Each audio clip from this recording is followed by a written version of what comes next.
Welcome. You're tuned into Life is a Sacred Journey. Every week, we bring a new perspective to aging and caregiving. Here is your host, Micheal Pope. Good morning, good afternoon, or good evening, wherever you are in the virtual neighborhood of Life is a Sacred Journey. I hope that you had a great Christmas. It is chilly and rainy this morning, so I can tell that it's the holiday season, and I know for friends and family back east, it has snowed and not so cold, but it has snowed. I pray that your Christmas um, was a good one, or if you're a holiday, whatever, however you verbalize it in your family, I hope it was a pleasant one and that you got to have time of comfort and joy. That was my new thing, tidings of comfort and joy.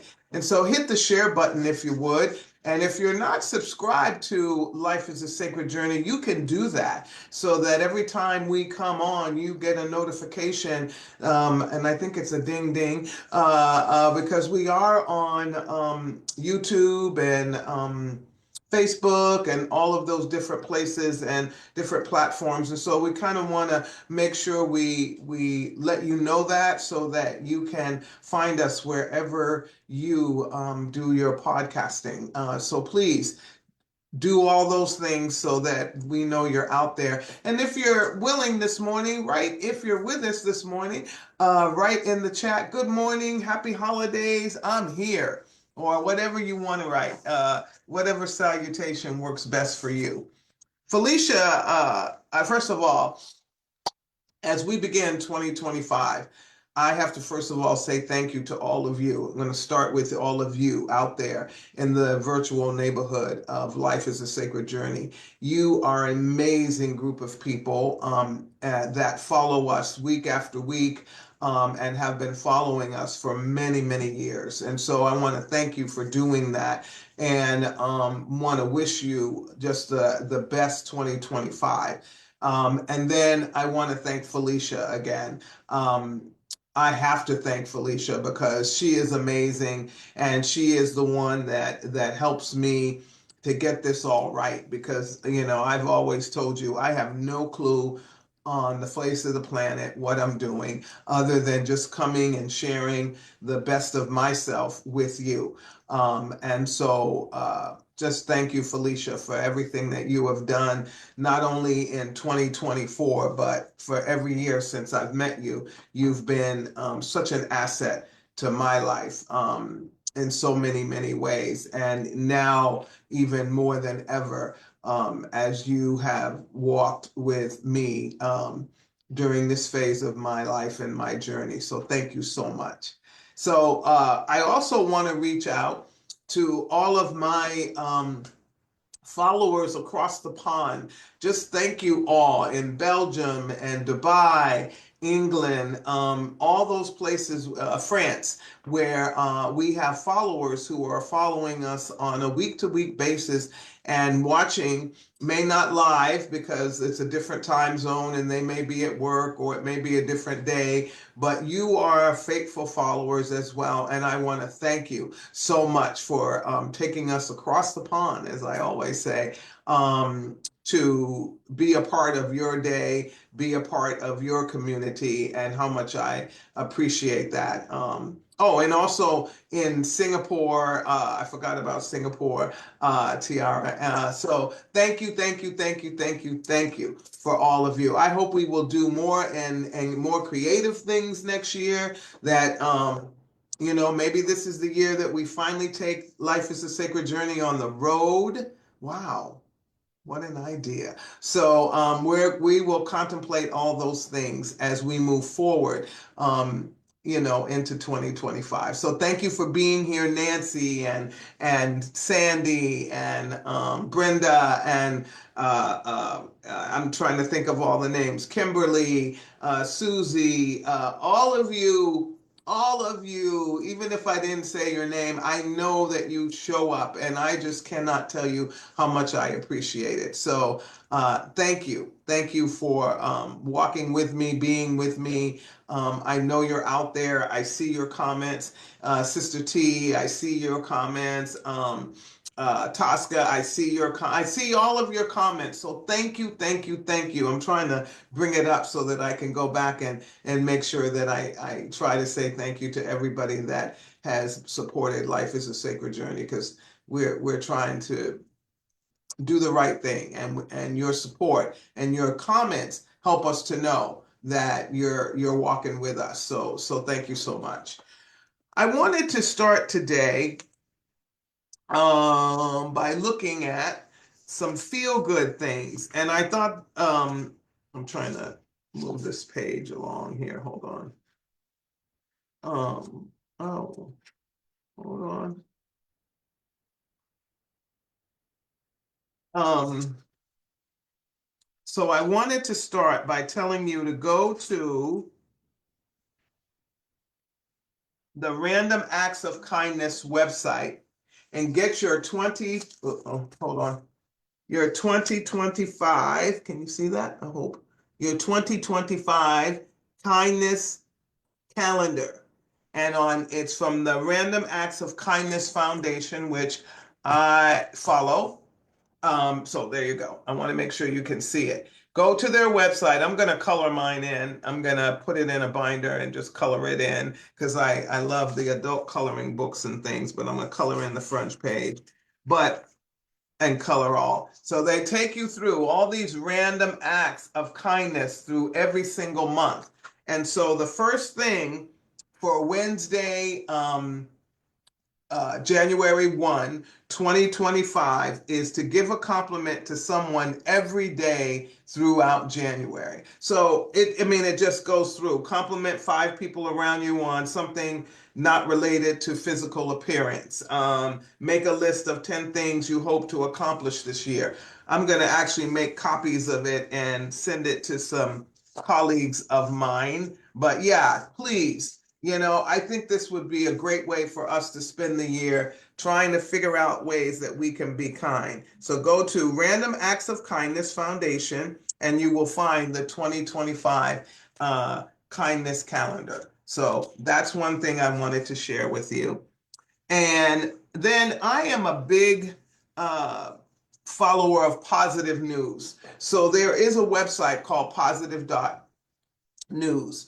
And I went to them to find out the top good news things that happened in 2024. I had an idea about some of them, and I'm not going to go all through all of them, but I'm going to give you a little snapshot of some of the cool things that happened in 2024 that were phenomenal. So in 2024, and this is the second, almost fell. This is the second year that this is happened, is that the EU emissions have shrank. I remember reporting that in 2023 that had happened. Well, this now again, the number one, the EU emissions have shrank, and that is a really good thing. So those are the data published. It was published in October, that emissions in the European Union and throughout the world have plummeted by, and more so in Europe, 8% in 2023, and they have continued to go down in 2024.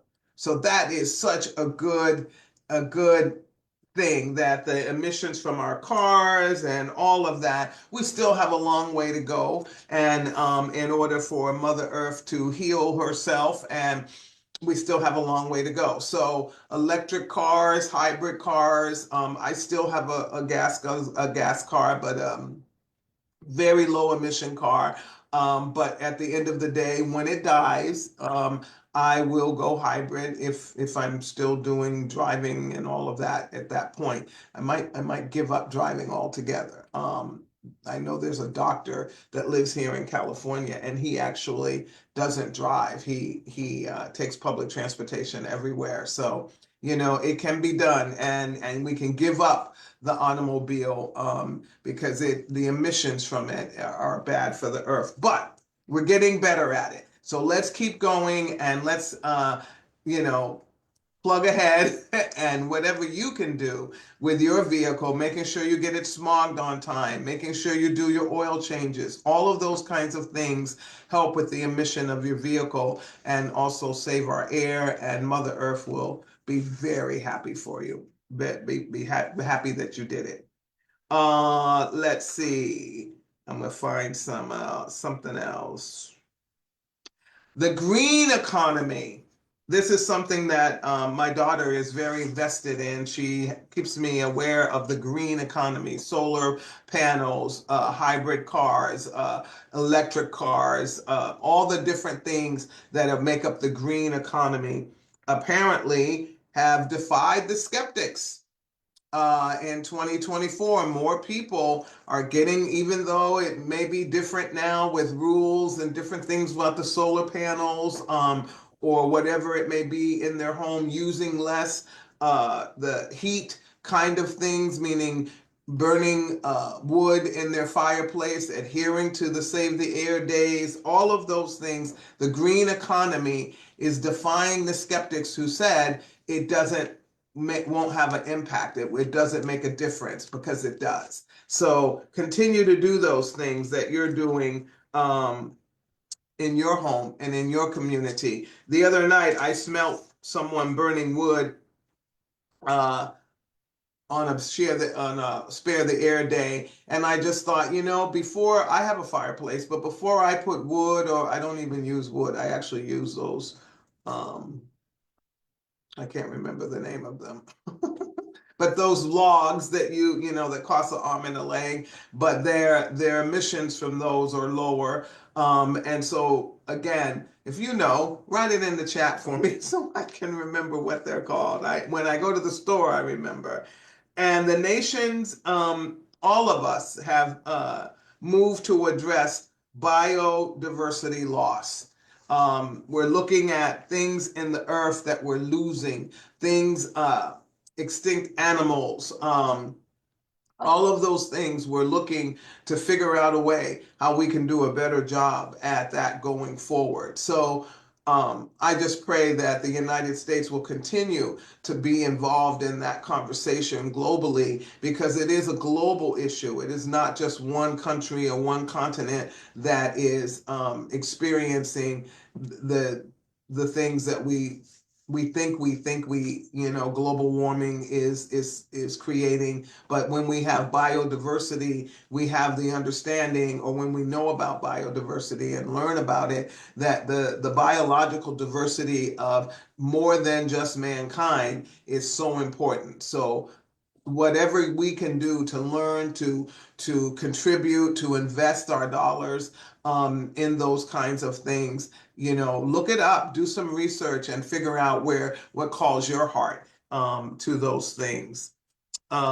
Conservation, they say, is working.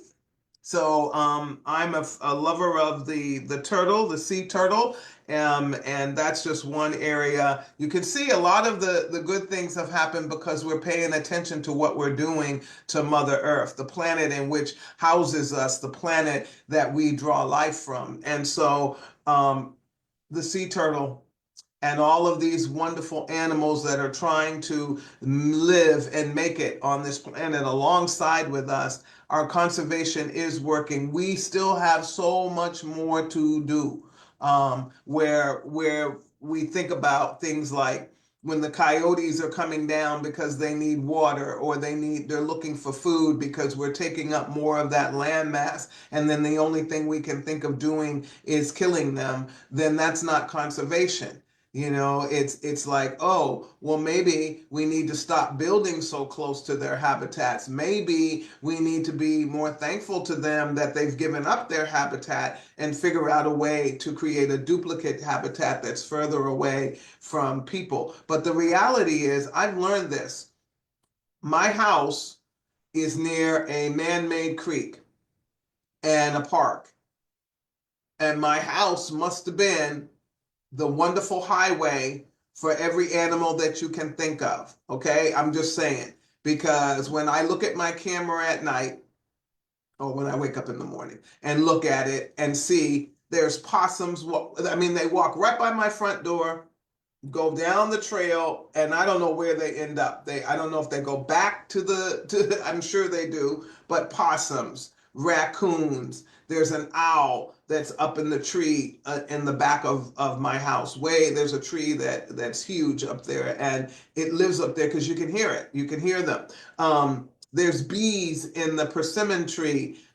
There's sparrows oh gosh, there's a sparrow family that lives in that persimmon tree. One of them died recently and fell to the ground, and I had to get him or her and make sure that it had a good passing, because so they're in that tree. There's the ducks that come and sit on the front lawn when the water sprinklers come on. So I could be angry about all that, because they leave their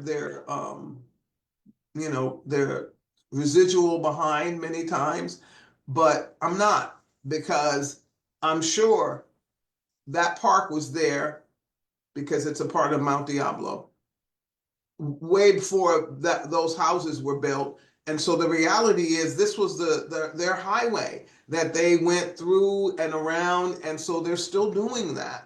The skunks, I thank goodness they've never been frightened in front of my house, so I don't get the skunk smell. But like I said, I see them in the camera. So let's figure out a way that we can live in harmony with the animals that actually were created to give us joy, not so much to, for us to eat them and all that kind of stuff. And we do that, but to bring us joy and to help with the ecosystem in which we live in, because humans can't do that alone. And so I think that we need to think of ways to do that. There's one animal that I love, and so I looked it up to see how it's doing, and it's the lynx. And the lynx was a animal that was on the extinction list, and it's stepping back from the brink of extinction.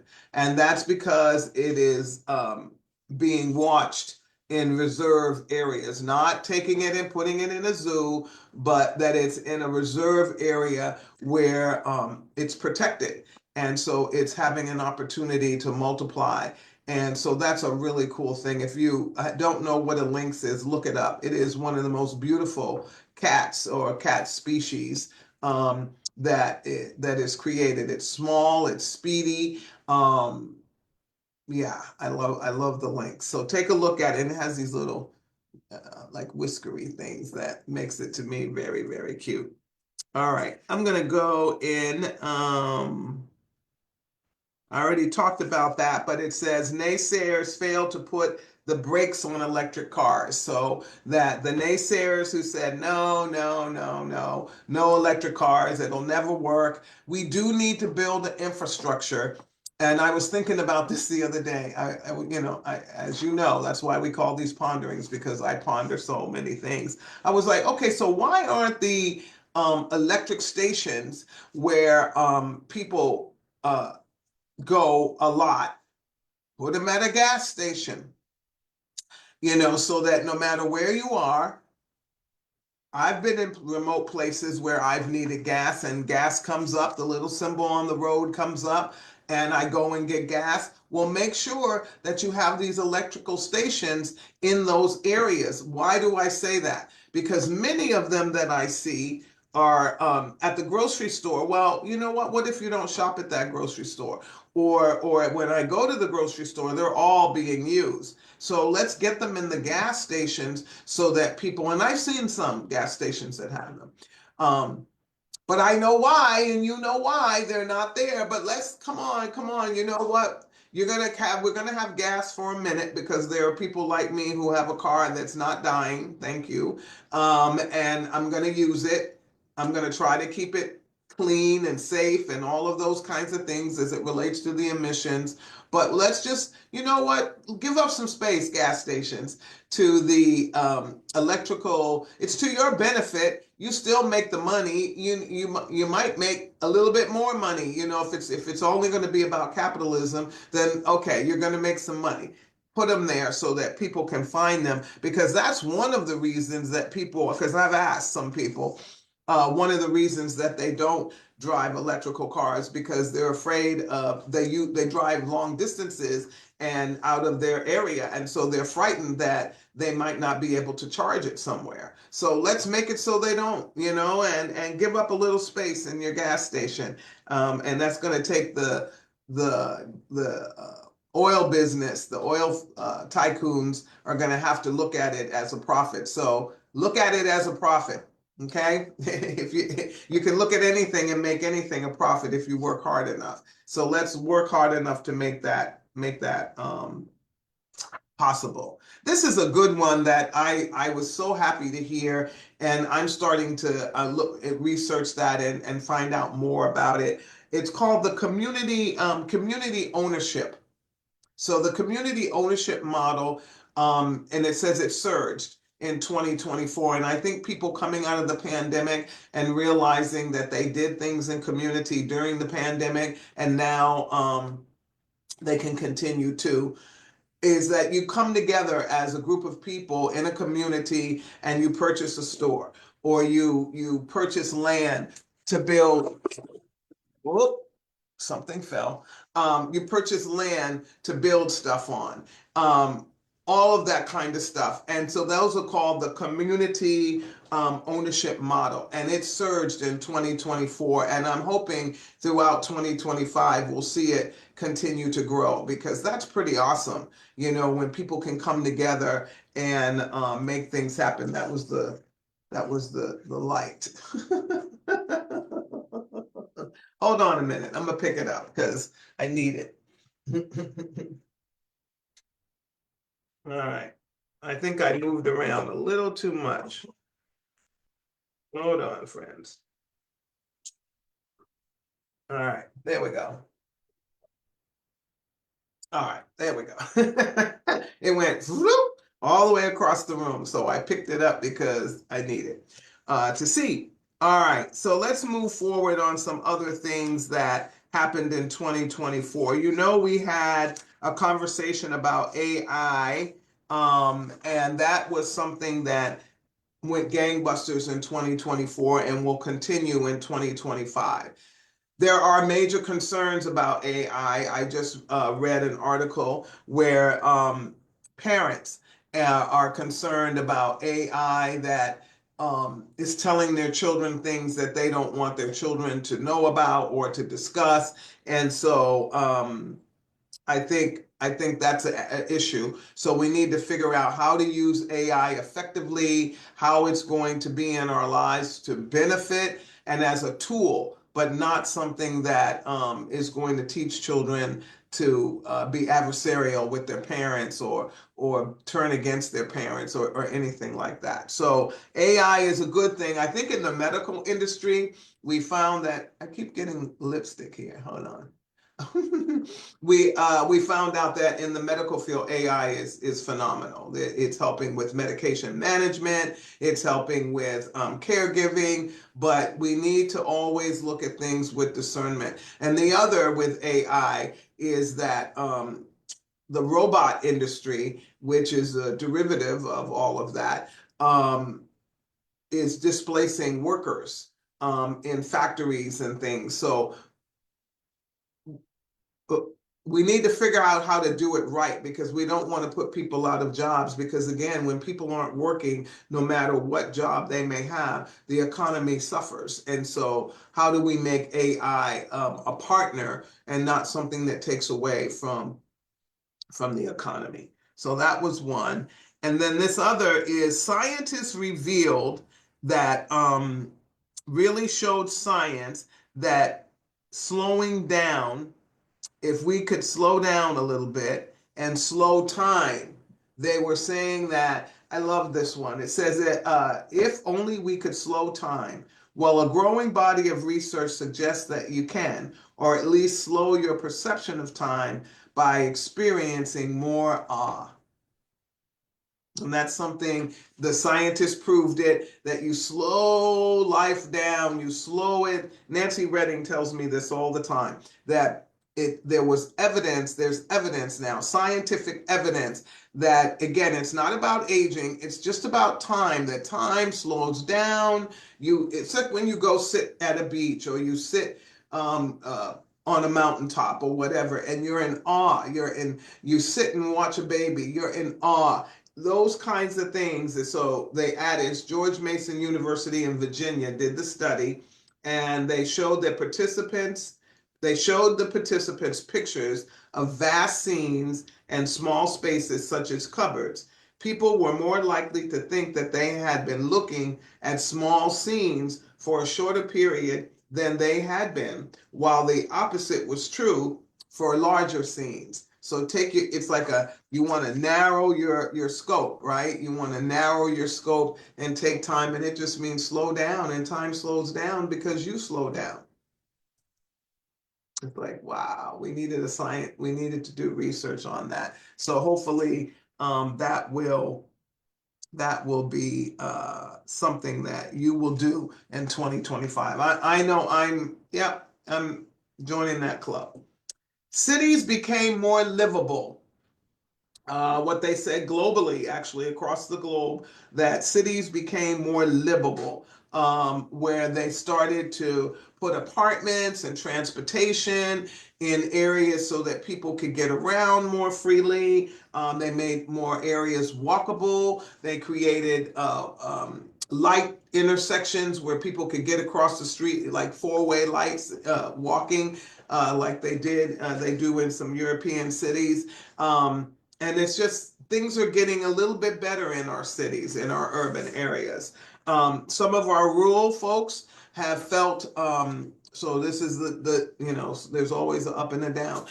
Some of our rural citizens have felt the pain of hospitals closing and things of that nature. So we need to figure out a way to bring back community clinics and things where doctors can afford to live in rural areas, to support the communities that are working and living, so that they can thrive in the rural areas. But urban areas, cities are doing a much better job with crime, even though, I heard a terrible story about somebody doing a heinous thing on the New York subway this week, and I heard another heinous thing about somebody doing something. I mean, you can hear those stories, but when you look at the overall picture, crime is coming down in many of our bigger urban cities, and it's an effort of their mayors, their governors, and the people that live in those cities. We still have a long way to go, but we need to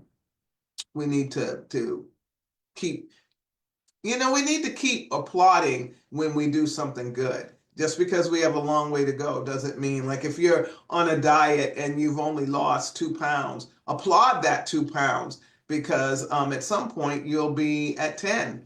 But if you don't applaud the 2, then you get discouraged and you don't ever make it to the 2.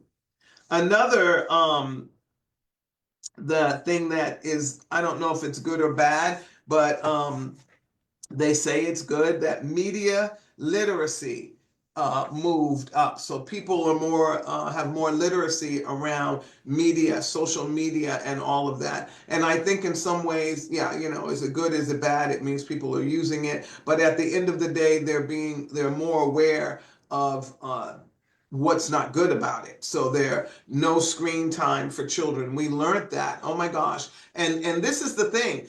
We were talking about this on Christmas Day. What is the difference between the screen time that we had? Because I watched some television. Okay, I watched me some television because I loved all the cartoons and everything. The difference is, it's the mechanism or the type of animation. The sounds are louder. There's more boom, boom. More flashing lights and all of those kinds of things. So the screen time for a child today, they're saying not before 2 years old. Not at all. Like, no computer, no television. And I can see the difference. You can see the difference when a child, and now Disney, Smart Disney, I think it was them. I'm not sure who created it, but they have this box that you can, and these little Tonys or Toonies, I'm not sure which how you say it, and they are characters that you can put on the box, and there's music, always starts with music, and then they tell the story. So it's a substitute for screen time so that children can still get Lilo and Stitch and Cinderella and Snow White and all the basic cartoons, not cartoons, but nursery rhymes and all of those things that children love. And I know I grew up with. And so screen time. If you have a child in your home, it's wonderful. But at the end of the day, watch their screen time because they're saying agitation, the cortisol levels, all of that stuff that creates challenges for children under the age of 2. And I think, if you could take it a little bit longer, take it a little bit longer. I think it's well worth it. And then be careful when you're giving your kids cell phones. Take a little bit more discernment at what age you're going to do that. And then it says here, more U.S. states wrote off crippling medical debt. So a lot more people were able to get rid of their medical debt. We still know because of the recent incident in New York City that people are having a hard time with insurance and all of these things. And so, again, I think in 2025, when I look at the kindness calendar, I'm thinking, how can we be better? How can we be better, be a better, humanity? When it comes to business and insurance and healthcare and all of these things, how can we be a better humanity? Not so litigious and not so looking at folks and thinking you have a right to have an opinion about their behavior or all that stuff that seems to be a part of our human psyche, and living in that excuse, well, we're only human. Well, you know what? We can do better. It's a conscious decision. We can do better. So let's try to do better in 2025. So I want to look for one thing in 2025 that I think we can all practice. And that's tackling poverty. I was looking for anything in 2024 that you might be interested in. But tackling poverty. That anyway, whether you are a faith-based person or a community leader, tackling poverty. And this happened to me last week after our podcast. I was with somebody who is a community leader and they support people in the Black community in Oakland. They themselves are not Black, African American, if you prefer. And the concern that I had in the conversation that I was having with them is that they were saying things like their way is the only way. Their understanding of the Black community was the only understanding. And I kind of didn't know what to say, so I remained quiet. I will have a conversation with the person again because we're in each other's lives, lovingly in each other's lives. But I have to say that the Black community doesn't need people swooping in from another culture telling them how to live. The Black community needs resources. And that's something that has been kept from the Black community. It's been in my lifetime, I have watched the welfare system, all of these systems come in and give temporary fixes to a community and not eradicating whatever the issue may be. So that that community becomes codependent on that. It's sort of like the missionary effect. It's like, oh, we're going to come and we're going to give you all this. And but instead of saying, no, we're going to come and walk with you and understand what your community needs. We're going to listen to you and give you what you need. That's the platinum rule. What do you need? What do you need to find a job? What do you need to get away from your addiction? What do you need to be a better parent? Well, if you want me to have a job and I'm a single parent, you know what the number one thing I need is childcare. Low cost childcare, quality childcare, so that I can lift myself up and move. Contra Costa Child Care Council was doing that many, many years ago. I was on their board, and that was what the goal was. It wasn't to tell a person how to be a parent. It was, how do we help them to be a parent, the parent they want to be, and what do they need to do that? So I think this can happen in any community. I'm just using this as an example just because this is what happened in the conversation that I had with this individual. Nobody needs a person, a knight in shining armor, to come in on their charger to save. What they need are the resources. They need the resources so they can better themselves.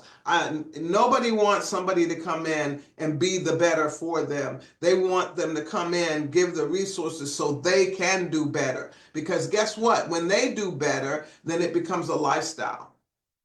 It becomes the way they live. They're not expecting someone to come in and give them something, and so I've heard people say, well, those people want us to always give. Well, when you set a community up like that, then that's what you set them up. If you're not heard unless you're asking for something, what's going to happen? Eventually, you're just going to keep asking for something, as opposed to going into a community and having a deep conversation and finding out what that community needs and listen, and not putting your wash over it like, oh, I know what they meant. No, you don't know what they meant if you never ask any questions. When I was doing community advocacy, which I've now been trained in and all of that, the first thing they teach you is to go in the community and listen. Ask questions. And then when you think you know the answer, ask another question. And then sit, be quiet, become a friend, be trustworthy. So if you're a social worker student, or someone that's going into that field in the community, please listen to the people, whatever the community may be, whether it's African American, Latino, Caucasian, whatever the community is. If you are of a different culture than the community that you're serving, do not bring your culture and ideas in there thinking that that's what they need, because you rip them of their culture and then try to make them fit into a mold that is not their mold or their understanding. And so in 2025, kindness, seeing people for who they are and not trying to make them live into your paradigm or assimilate to who you are.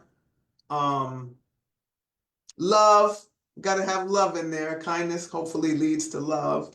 Respect of another human being. All those things are very, very important.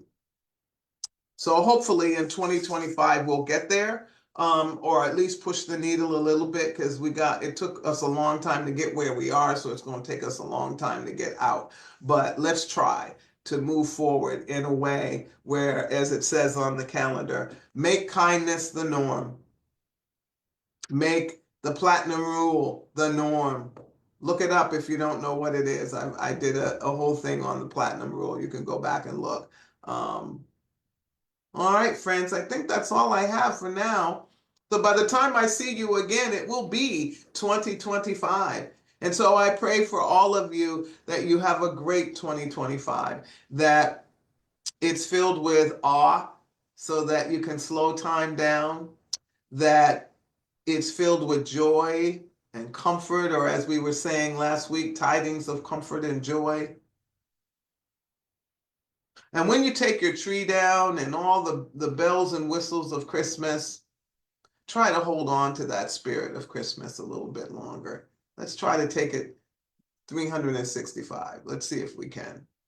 But if you're a person out there right now that's blue, that's contemplating suicide or taking your life, because I'm not sure if I can say that on, I got to learn all the rules.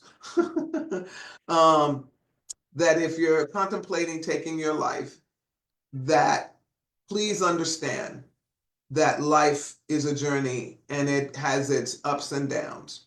It has its moments of darkness. And some of us, unfortunately, have to live in the darkness longer than other people. And I don't know the answer to that. I don't think anybody does. But there is help out there. And it's 988, simple number, 988, text it, call it. They may be backlogged a little bit and you may have to stay on the line for a few minutes, but stay on the line and get the support that you need. Everybody's life matters. Even those that when people look at you, they don't see love, they don't see kindness, they don't see anything but somebody to inflict the pain on. Your life still matters, even though there are people out there that like to victimize other individuals. You matter. So 988 is the number that you can reach out and get the support and the help that you need so that you have more sunshine days and less blue days. All right. Well, Happy New Year, everybody. I hope that, again, your 2025 is filled with kindness, joy, happiness, comfort, good health, abundance. Yeah, all that stuff. And I'll see you in 2025. Wow. I'm trying to think of another thing to wish for you, but the only thing I can wish for you right now is love. That you all find someone in your life or something in your life that you can love abundantly and that you can be loved. And if you know it, don't let it go. Don't let it go. If you're a young couple and you're going through hard times, hold on. Don't let it go. Because when you're without love in your life, you notice it, you feel it. And if you're with a partner, be patient. Stop putting them down with your words. Be patient. Lift them up. Lift them up. If it's a friend, lift them up. Stop judging people and move forward in 2025 with patience in your heart. So that's it.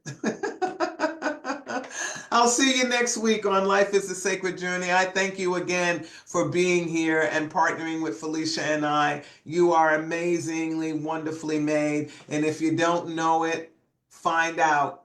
Figure it out. Look in the mirror. Look at yourself. You are magnificently, wonderfully made. And it's time for you to start living it. Have a good one. Enjoy your New Year's Eve wherever you enjoy it. Okay? All right. Bye.